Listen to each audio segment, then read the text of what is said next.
About 5 years ago, when I was 16, I was living in western Pennsylvania in a heavily forested area. On this particular night, I was home alone with my younger brother, while my mom was out at a baby shower. I was in the kitchen making dinner for myself when I heard a knocking on the front porch. This wasn't a common knock, like someone might be waiting for me to open the door. It was more like a few loud taps close to one of the front windows. I paused and glanced around. From where I stood in the kitchen, I could see the front door and one of the front windows. All the lights on the ground floor were on, and with it being dark outside, all I could see in the windows was a reflection of the inside of my living room. I waited for a few moments, but when the sound didn't come again, I shrugged it off and continued concentrating on the stove. After maybe 5 minutes, long enough for me to forget about the sound, it repeated itself. This time from the front window at the far side of the house. "Mark?" I called out, thinking it might have been my brother. There was no response. I walked over to the front of the house and peered outside with my hands pressed to the side of my face, but I couldn't see anything. I turned as my brother came down the stairs. "Did you just hear something from around back?" he said. I held up a finger to indicate that we should pause and listen, and almost on cue, we heard footsteps calmly walking across the wooden floor of our wraparound porch, just outside the dining room wall. "There's someone out there," I said quietly, more angry than scared. It was at this point that we should have locked all the doors and called out the window that we were calling the cops, but I was a stupid, headstrong kid, and pissed off that someone was messing with us. I remember my brother asking if the person outside was trying to distract us, but I was already at the gun cabinet. I should point out that I was raised with guns, and I knew how to properly handle one. I pulled out the 9mm from the drawer and loaded it. "I'm going to scare him off," I told my brother. "Lock the front door behind me." Before I could even give him a chance to argue, I was marching to the door with the gun in my hands. I threw open the door and stepped out into the porch. My brother then flicked on the outside lights, and right there, about 8 feet in front of me, was a sickly thin guy wearing a hoodie with light blue eyes and a soul patch on his chin. He had been in the process of stepping onto the porch, but the moment he saw me, he spun around and ran like a bat out of hell. I took off running a few yards after him, then stopped, pointed my gun in the air, and fired off a shot. "That's right, fuck off!"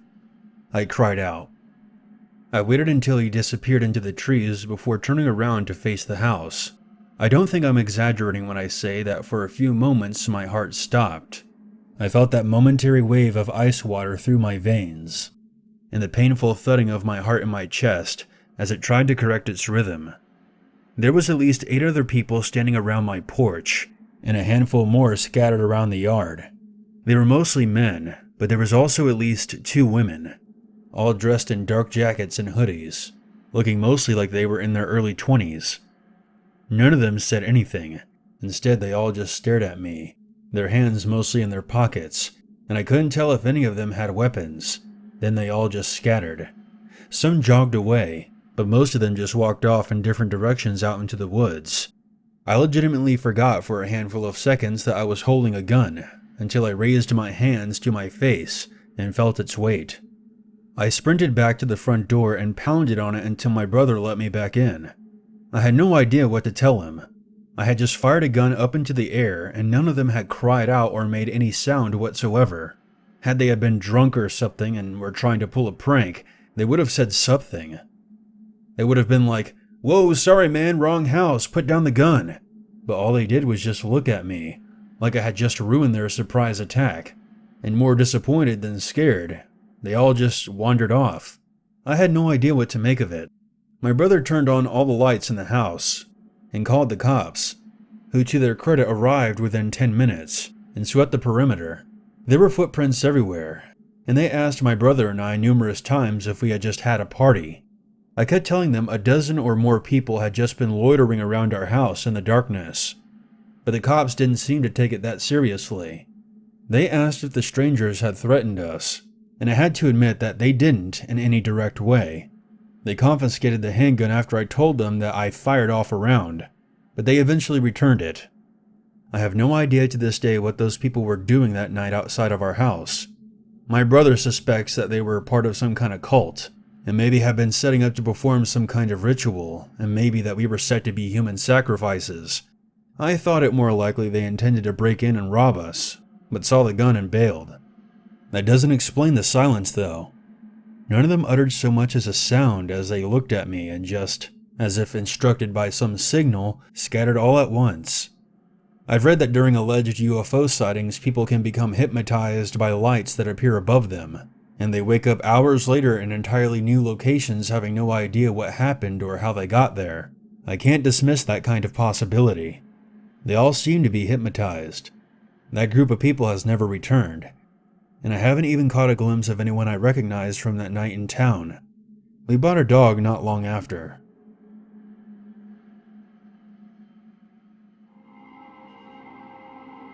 Back when I was in high school, my brother and 2 cousins ventured out on a long hike through miles of empty forest wilderness behind our house. We had explored the woods plenty of times as kids, but this time we wanted to go deeper than we had ever gone before, with food, flashlights, and knapsacks and everything, fully aware that we would probably be gone for several hours, and possibly might have to end up stopping and camping for a night. I did my best to mark a route for us using a map and compass. It was stupid. 4 kids under the age of 17 thinking that we could safely travel that deep into the sticks without anything happening, but we were young and confident, and none of our parents tried to talk us out of it. I was the oldest and the largest. I carried the compass and most of the supplies, including the tents and water. My brother Joe carried the first aid kit and flashlights, while my cousins Lily and Tom split the food between them, and Lily carried the flare gun. We only had 1 shot to use, and assumed that would be enough. We walked the majority of the day without incident, and after a few hours we spotted in the distance a wooden structure sticking up out of a tree line. Uncertain of what it was, we made for it, deciding that that was where we should set up camp. The sun was just starting to set by the time we reached it, and it turned out to be a very old overlooked tower, probably for spotting forest fires. We estimated that it was probably 60 or 70 feet high, but it would be perilous to climb. The staircase was a single winding path that wound up the perimeter of the tower, without any support beams. We dropped our bags at the base of the stairs, and debated on how high we should climb. Lily and I wanted to make for the top, but Joe and Tom didn't trust the stairs, worried that they could give way beneath us. Lily and I made our way up slowly, placing one careful foot in front of the other. When I was about halfway up, a rotted plank broke from beneath me, and my whole leg sank down through the wet wood. I came down at an odd angle and bent my right leg. I cried out and pulled my left leg through the hole as I sank down to sit carefully on the stairs. Tom and Joe heard my cry and started up the stairs, and Lily in turn started back down, which probably wasn't the smartest thing to do, but we were all panicking kids. When the others got to me, I immediately started insisting that I was okay, and that we all couldn't be up here this high on this weak staircase, and we should start heading back down. Joe was the first to reach the bottom when he stopped, pointed towards a nearby tree, and yelled, "Hey you!" We all looked. There was someone standing by a tree just looking at us. We couldn't tell if it was a man or a woman, but the figure was extremely lanky with a ridiculous amount of gray hair and wearing an ancient jacket and jumpsuit. It looked like they had been just peeled off from the bottom of a dumpster. The 4 of us froze, and we all just stared. None of us knew what to say as the figure just stared at us. Then the stranger came towards the stairs. We freaked out and all scampered as fast as we could, right back up the stairs towards the platform. I stopped about 2/3 of the way up and looked back. The person was going through our bags at the base of the stairs. I then yelled, "Get the fuck out of there!" while the others tried to open the trap door at the top of the stairs. The figure looked up at me and called out something that I couldn't understand. I'm not sure if it was because the others were making so much noise right above me, or because the stranger wasn't speaking English. It was a very high-pitched voice, so I assumed at that point it was a woman. I pulled out a small pocket knife and sat there, waiting for her to follow us up. She didn't. She sat at the base of the stairs, ate our food, and pocketed most of our things. When it became full dark out, she was still sitting there, and we were all unsure of what to do. We couldn't get up onto the platform, and we couldn't see enough to know if it was safe enough to climb down. I know what you might be thinking. You chicken shits, just go down and grab her. And that very thought crossed my mind several times during the night, but without flashlights, and given the fact that I was injured, I didn't want to risk it. She could have had a weapon on her for all I knew. She most definitely had access to the flare gun, not that it would have helped us much if we had it. With the platform above us, we couldn't fire it straight up to signal for help. By the time first light of dawn peeked through the trees, I was stiff, very hungry, and sore. Joe, Tom, and Lily spent a sleepless night trying to remain quiet and not shift their weight very often. The figure down below was gone. We limped to the bottom of the stairs. We grabbed what possessions we had left, and Tom and Joe helped me hobble back home on one leg. It was the longest 14 hours of my life, from when I hurt my leg on the stairs to the moment I sank down in agony on my couch at home and took off my boots. To this day, I still have no idea who that woman was. Most likely some homeless weirdo hiding out in the forest, where no one could bother her. We also didn't know why the trapdoor wouldn't open. Tom presented the idea that someone may have locked it from atop the platform. Not sure how that would work. As miserable as this experience was, we all made it back shaken and exhausted.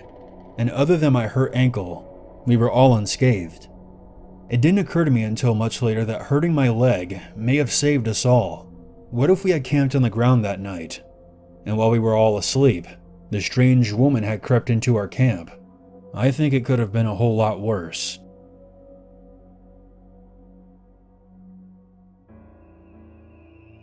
This is one of those experiences that sticks with you regardless of how much time passes. The kind that you make sure you tell your friends and family when reminiscing about scary experiences. This took place during my high school days back in 2008. Starting high school wasn't exactly the best time in my life. I despised the politics of the high school microcosm, and I didn't get along with most of the students or the teachers. I was kind of an outcast. I decided that I was through with school because I saw it as nothing but a toxic environment and a waste of my time. This naturally didn't go over well with my parents. My mother is a school teacher, so I would have to hear those lectures about how education is the foundation for the rest of your life, blah blah blah. Looking back from where I am now, I can agree. But I was an impulsive teenager with a lack of common sense. After about a year, I enrolled in an alternate school called Moore Mickens, which was a place of sanctuary for pregnant teenagers and dropout rejects like myself. They offered me the opportunity to obtain a high school diploma in a special program that would allow me to graduate a year earlier than what I was supposed to. I was originally class of 2011, but with this program I was now officially class of 2010. Shave a year off my sentence? Sign me up. I went through the process of being enrolled, and before I knew it, I was hopping on the bus for my first day of my sophomore/junior year. I couldn't help but bask in the admiration of flunking my freshman year, and yet was still one step ahead of my former classmates. When I arrived, it was basically back to square one for me. I was surrounded by young women in various stages of pregnancy, and young men with time in juvenile hall under their belts. Needless to say, I didn't exactly fit in with the crowd, so I sat alone in the cafeteria during breakfast and stared off into space, speaking to no one. Until this dude I recognized walked through the lunchroom doors. His name was George, and he was one of the very few people I actually talked to at my previous high school. We weren't exactly close friends or anything, but he was the only person I knew at Moore Mickens. It turns out we were pretty much in the same boat. I waved him over and we made small talk and reconnected. Later that day, my sister offered to pick me up from school, so after classes were over, I went outside to the parking lot to wait for her. George had someone picking him up as well, so we got to talking again. "How was your day, man?" "It sucked." "I hear you, man. People are so fucking stupid. I wish I could just kill them all." Yeah, sure. I'm serious. I would totally bring a gun to mow them all down. I fucking hate people." "Yeah, sure. Hey, there's my sister. I'll catch you later." George went silent and gave me a blank stare as I quickly made my way to the car. Now you're probably wondering why that conversation didn't raise any red flags. but I had about a million things on my mind. So I brushed off the morbid conversation as just bitter adolescent talk. The next day, the class schedule alternated, and George and I ended up having the same art class. On a side note, the art teacher and I were cool, because she would let me draw pictures of skulls and zombies and stuff instead of doing the lame-ass work she assigned. Anyway, I was sitting at a table with George and two other guys. The two dudes were talking to each other, and I was drawing this sweet picture of Iron Maiden's The Trooper. George suddenly got up and walked over to the classroom door and ripped down a map of the school that was taped to the wall next to the door. He brought it back to the table and proceeded to mark on it with a red pen. One of the other guys asked him what he was doing. "You'll see. Everyone will." Even then, I didn't think too much of it, even though I remembered the conversation we had at the parking lot. You have to understand that George seemed to get off on the uncomfortable attention he got being vague and creepy, and this school was meant to be a place for outcasts. I figured he was just imagining some fucked up fantasy or something.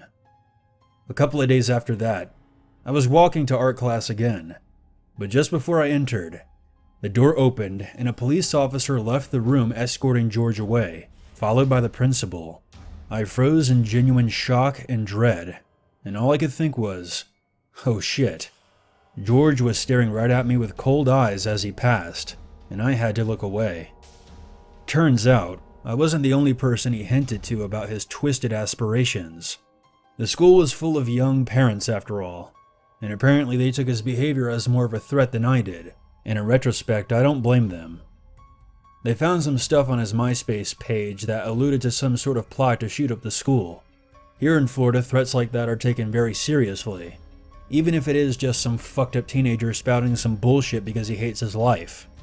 It turns out the police found more than 28 firearms at his home, although to be fair, they were all registered to George's grandfather and were kept in a locked gun cabinet. Though I suppose getting access to the guns wouldn't have been too difficult for someone like him. Thankfully, George was taken away, and nothing ever came of his plans. Sadly, More Mickens was shut down a few years ago. Aside from this incident, I ended up having some pretty good times there. I got my act together, and ended up graduating in the class of 2010. I can't say for sure if George would have gone through with it, but I'll never forget the cold certainty behind what he said that day in art class. "You'll see. Everyone will."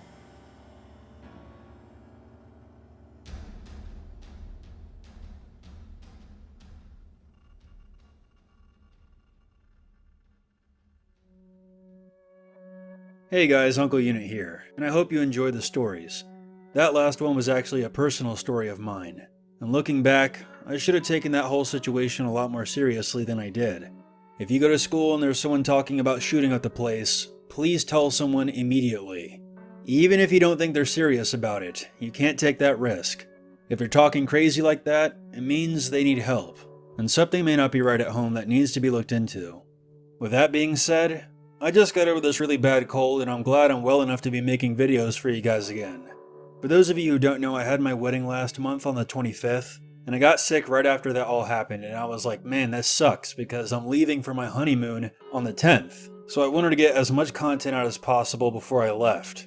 And that just kind of screwed things up all around. I should have some more stuff for you guys before I leave though. And while I have your guys' attention, I just want to thank everyone who sent positive vibes our way. We really appreciate it, and it really does mean a lot to us. So thank you, you guys are awesome. And I know I've said thank you like a million times in this outro, but thank you for watching, and I hope you guys have a great night. And as always, never forget,